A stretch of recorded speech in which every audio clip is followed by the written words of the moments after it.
Plus que de simples photos, c'est une incitation au voyage. Un voyage à travers la vie de l'artiste, mais aussi à travers le monde.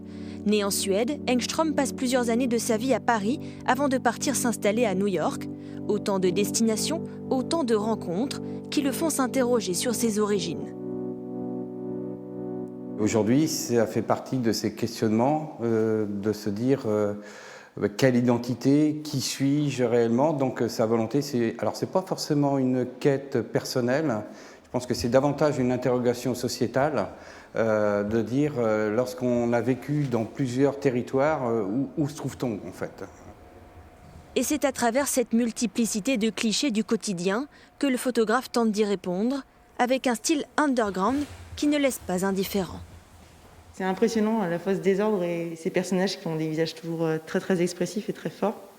Alors, le noir et blanc mélangé à la couleur, c'est aussi une particularité. Généralement, les artistes font le choix d'exposer tout en noir et blanc ou tout en couleur. Ça m'a rappelé étonnamment Doisneau, porteur d'un regard sur les gens simples, dans les cafés, sa vie nocturne. J'ai vraiment pensé à Doisneau. Des portraits, des visages aux expressions marquées. C'est ainsi qu'il s'interroge aussi sur son rapport aux autres.